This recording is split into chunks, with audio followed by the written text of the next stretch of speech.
السلام علیکم everyone, welcome to my new vlog. آج کا ولاگ میرے لیے بہت ہی یادگار ہوگا کیونکہ آج میں جا رہا ہوں اپنا اسکول وزٹ کرنے جہاں سے میں نے ایف ایس سی کی تھی، اور میرا یہ ولاگ ان اسٹوڈنٹس کے لیے بھی اسپیشل ہونے والا ہے جنہوں نے یونیک اسکول سے تعلیم حاصل کی ہے۔ یونیک اسکول نے میری طرح شہر یزمان کے ہزاروں اسٹوڈنٹ کو تعلیم کے میدان میں بلندیوں سے ہمکنار کروایا ہے۔ چائنا سے واپس آ کر ہر سال اپنا اسکول وزٹ کرنے جاتا ہوں۔ اس بار بھی کافی دنوں سے پلان کر رہا تھا اسکول وزٹ کرنے کا، بٹ آج میرا اور حماد کا پھر پلان بن ہی گیا۔ حماد نے مجھے رات ہی انفارم کر دیا تھا کہ صبح 8 ساڑھے 8 ہم نکلیں گے۔ میں تو 8:30 ریڈی ہو گیا تھا، بٹ اب حماد کا ویٹ کر رہا ہوں۔ ویٹ کر ہی رہا تھا کہ اتنے میں ابو بھی ڈیرے سے واپس آ گئے تھے، تو انہوں نے کہا کہ یہ بائک لے کر چلے جاؤ، بٹ میرا پلان حماد کے ساتھ تھا اور ابھی تک وہ نہیں پہنچا۔ 9 بجنے کے قریب ہیں۔ خیر پھر تھوڑی دیر اور انتظار کرنے کے بعد حماد صاحب پہنچ چکے ہیں۔ چودھری حماد صاحب کو ناشتے کی آفر کی، بٹ وہ ناشتہ کر کے آیا تھا، تو ہم پھر نکل پڑے سیدھا یزمان کے لیے۔ حماد نے بھی میرے ساتھ ہی میٹرک کی تھی یونیک اسکول سے، بٹ پھر ایف ایس سی میں یہ یونیک چھوڑ کر چلا گیا تھا۔ پھر 1 سال عیاشی کرنے کے بعد دوبارہ نیکسٹ ایئر یونیک میں ہی ایڈمیشن لیا ایف ایس سی میں۔ خیر اس کی بھی ایک لمبی کہانی ہے، کیا بولا تو نہیں، کیونکہ اس پر بھی ایک کمپلیٹ ولاگ بن سکتے ہیں، اتنی لمبی کہانی ہے جو آپ کو صرف چودھری حماد صاحب بھی سنا سکتے ہیں۔ فائنلی اب ہم گاؤں سے نکل چکے ہیں یزمان شہر کے لیے، اور رستے پر جاتے ہوئے ہم نے ایک دوسرے سے ہلکی پھلکی گپ شپ بھی کی۔ چودھری حماد صاحب فارماسسٹ بن رہے ہیں، تو اس وجہ سے اونچی ہواؤں میں اڑ رہے ہیں، اور ان کا کہنا ہے کہ نیکسٹ دور فارماسسٹ کا دور ہے، یہ ڈاکٹر حضرات تو بس کلرک بن کر رہ جائیں گے۔ تو ہم نے اسی بات پر ہلکی پھلکی بحث کی۔ خیر اللہ بہتر جانتا ہے کہ آنے والا دور کیسا ہے۔ ابھی ہم نے یونیک جانے سے پہلے اپنے ایک دوست کی عیادت کے لیے بھی جانا ہے، جو ریسنٹلی ایک روڈ ایکسیڈنٹ کا شکار ہو گیا تھا، بٹ اب حالت کافی بہتر ہے۔ ان کا نام عبد المعز ہے، جو کہ ہمارا میٹرک کا کلاس فیلو بھی تھا۔ اب یہ قائد اعظم میڈیکل کالج سے ایم بی بی ایس کر رہے ہیں، اور صبح صبح کالج جاتے ہی ان کا بھاولپور روڈ پر ایکسیڈنٹ ہوا تھا۔ اللہ کا بہت بہت شکر ہے کہ اللہ تعالیٰ نے بھائی کو ایک نئی زندگی دی ہے۔ معز بھائی کی عیادت کرنے کے بعد اب ہم فائنلی پہنچ چکے ہیں یونیک اسکول۔ جیسے اسکول کا گیٹ دیکھا تو ہمیں وہ اپنے دن یاد آ گئے جب ہم اپنی بائکس کو فل بھگا کر لاتے تھے تاکہ 1-2 منٹ بھی ہم لیٹ نہ ہو جائیں۔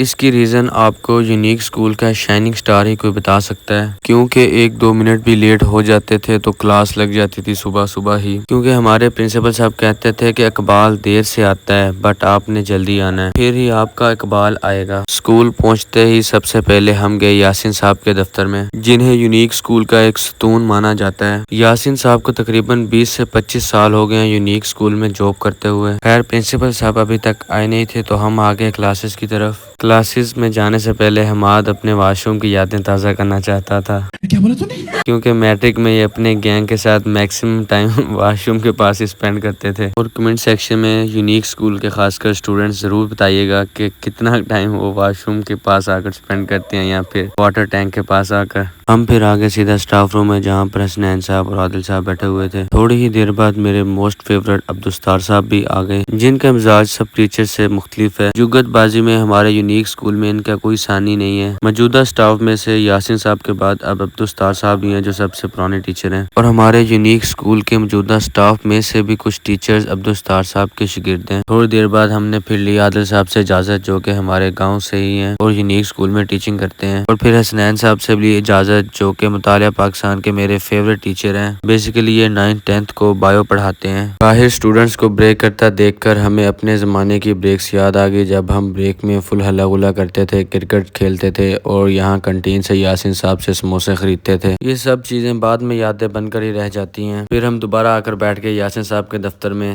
اور انہیں کیمرے سے کافی ہچکچاہٹ ہو رہی تھی۔ ہم نے پھر تھوڑی دیر شوگر میلہ لگایا یاسین صاحب سے، جب تک پرنسپل صاحب نہیں آ جاتے۔ نہیں ساجی منت کر رہے ہیں، مہربانی کا منڈا ہاتھ جوڑ رہے ہیں۔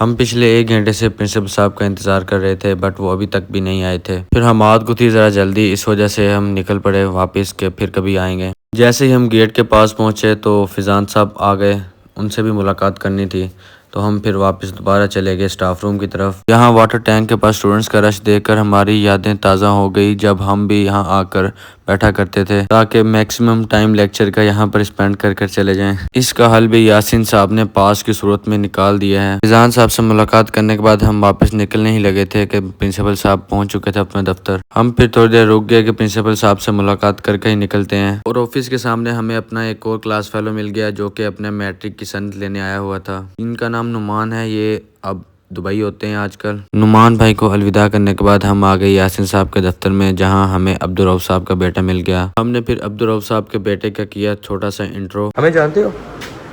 کس کلاس میں پڑھتے ہو؟ 3 میں ہو گئے ہو؟ اتنے چھوٹے سے 3 میں قرآن بھی حفظ کیا کہ نہیں؟ اوکے ہوگا۔ ایک ہی بھائی ہو؟ کتنے بھائی ہو؟ دوسرے کا کیا نام ہے؟ عبد المنیب۔ منیب بڑا چھوٹا ہے۔ اور تم کتنے سال کے ہو؟ آواز کیوں نہیں نکل رہی؟ آواز کیوں نکلی؟ مار پڑی ہے؟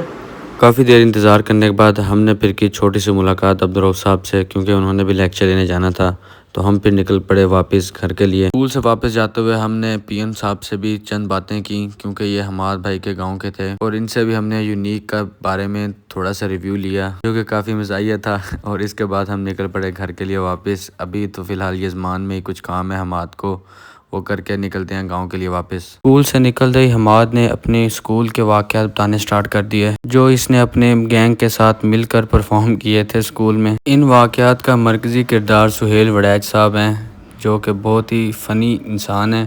آپ کی نیکسٹ ولاگ میں ان سے ضرور ملاقات کروائیں گے۔ دوپہر کا وقت ہو چکا تھا اور ہمیں بھوک بھی کافی لگی ہوئی تھی۔ تھانہ موڑ سے گزرتے ہوئے ہمیں پھر آگئی بریانی کی خوشبو۔ ہم پھر پہنچے کراچی بریانی شاپ پر۔ ان کی بریانی میں پچھلے 5 سال سے کھا رہا ہوں، اور وہی سیم ٹیسٹ ہے ان کی بریانی کا۔ اسکول پیریڈ میں جب ہمیں اکیڈمی جانا ہوتا تھا اسکول کے بعد، تو ہم پھر سیدھا فریشمنٹ کے لیے پہنچتے تھے ان کی شاپ پر۔ بریانی کھانے کے بعد ہم پھر نکل پڑے حماد کے کام کی گھر سے غلہ منڈی کی طرف، جہاں سے حماد نے دکان کے کرائے کے بارے میں کچھ پتہ کرنا تھا۔ غلہ منڈی سے فری ہو کر ہم پھر نکل پڑے گاؤں کے لیے واپس۔ گاؤں پہنچنے سے پہلے مجھے کروانا تھا اپنا پیکج اپڈیٹ، تو ہم پھر پہنچے سیدھا حافظ صاحب کی شاپ پر، جہاں سے ہم نے پھر ایزی لوڈ کروایا۔ دراصل آج تھی 20 تاریخ اور میں نے 20 تاریخ کو ہی پیکج لگایا تھا جولائی کی، اور اب پیکج ہو گیا تھا ختم۔ پیکج اپڈیٹ کروانے کے بعد حماد نے کیا مجھے گھر ڈراپ۔ حماد کو الوداع کرنے کے بعد میں چلا گیا گھر۔ اور ایک انٹرسٹنگ بات آپ کو بتاتا چلوں، آج ہے ہمارا ٹورنامنٹ کا میچ۔ شام کو پھر میں احمد کے ساتھ نکل پڑا اسکول کے لیے، کیونکہ دوسری ٹیم آ چکی تھی میچ کھیلنے کے لیے، اور ابھی میری یزمان کی تھکاوٹ اتری نہیں تھی کہ میچ کے لیے مجھے لینے آ گئے۔ ہمارے اسکول کا یہ مسئلہ کبھی نہیں سولو ہوگا، اسکول کا دروازہ پتہ نہیں ماسٹر صاحب کیوں نہیں اوپن کرتے، اسی وجہ سے ہم باہر کی ٹیم میں کھیلنے کے لیے اپنے گراؤنڈ نہیں بلاتے۔ جیسے گراؤنڈ پہنچا تو بوائز آئے ہوئے تھے آلریڈی۔ اب ہم کھیلتے ہیں میچ، اور ملتے ہیں آپ کو اگلے ولاگ میں، تب تک کے لیے اللہ حافظ۔